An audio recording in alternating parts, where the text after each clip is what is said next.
Phone की घंटी तो सुनी मगर आलस की वजह से रज़ाई में ही लेटी रही। उसके पति राहुल को आखिर उठना ही पड़ा। दूसरे कमरे में पड़े फ़ोन की घंटी बजती ही जा रही थी। इतनी सुबह कौन हो सकता है जो सोने भी नहीं देता। ऐसे चिड़चिड़ाहट में उसने फ़ोन उठाया। हेलो, कौन? तभी दूसरी तरफ से आवाज़ सुना। सारी नींद खुल गई। नमस्ते पापा। बेटा, बहुत दिनों से तुम्हें मिले नहीं, सो हम दोनों 12 बजे की गाड़ी से आ रहे हैं। दोपहर का खाना साथ में खाकर हम 1 बजे की गाड़ी वापस लौट जाएंगे। ठीक है। हाँ हाँ पापा, मैं स्टेशन पर आपको लेने आ जाऊंगा। फ़ोन रख कर वापस कमरे में आकर उसने रचना को बताया कि मम्मी पापा 12 बजे की गाड़ी से आ रहे हैं और दोपहर का खाना हमारे साथ ही खाएंगे। रज़ाई में घुसी रचना का पारा एकदम साथ में आसमान पर चढ़ गया। कोई एतवार को भी सोने नहीं देता। अब सबके लिए खाना बनाओ, पूरी नौकरानी बना दिया है। गुस्से से उठी और बाथरूम में घुस गई। राहुल हक्का बक्का हो उसे देखता ही रह गया। जब वो बाहर आई तो राहुल ने पूछा, क्या बनाओगी? गुस्से से भरी रचना ने तुनक के जवाब दिया,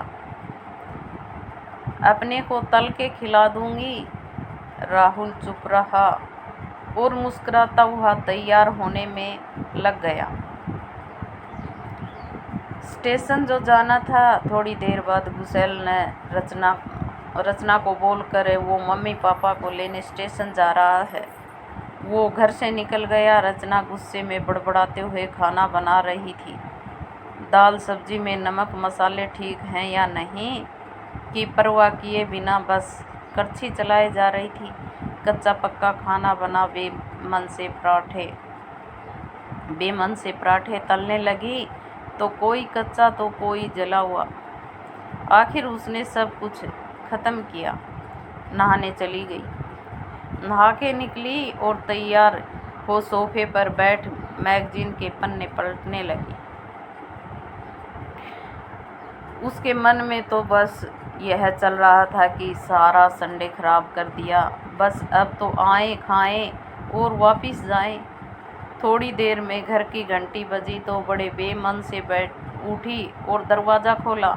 दरवाज़ा खोलते ही उसकी आंखें हैरानी से फटी की फटी रह गई और मुंह से एक शब्द भी नहीं निकल सका। सामने राहुल के नहीं, उसके मम्मी पापा खड़े थे, जिन्हें राहुल स्टेशन से लाया था। मम्मी ने आगे बढ़कर उसे झिंझोड़ा।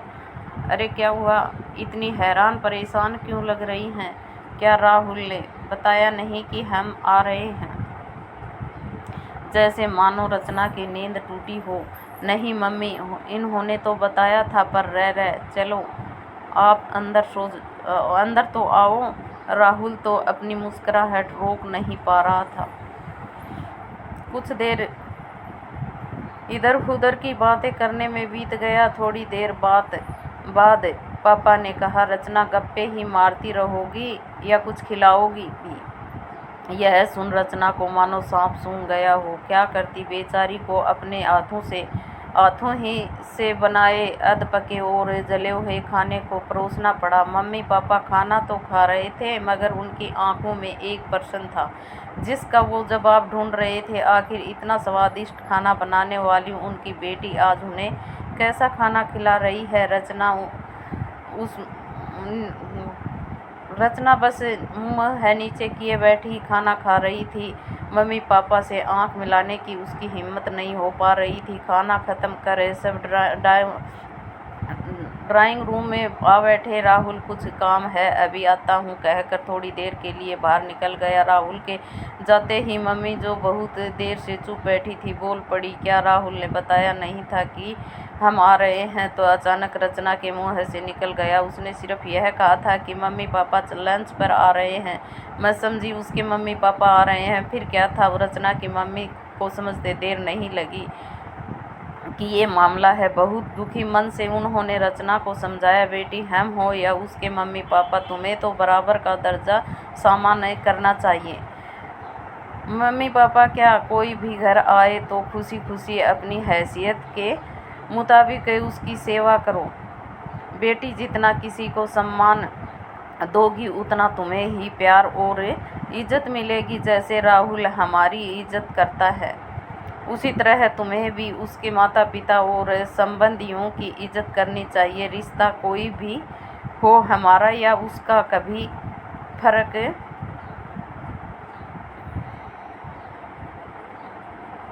कभी फर्क नहीं करना चाहिए। रचना की आंखों में आंसू आ गए और अपनी को शर्मिंदा महसूस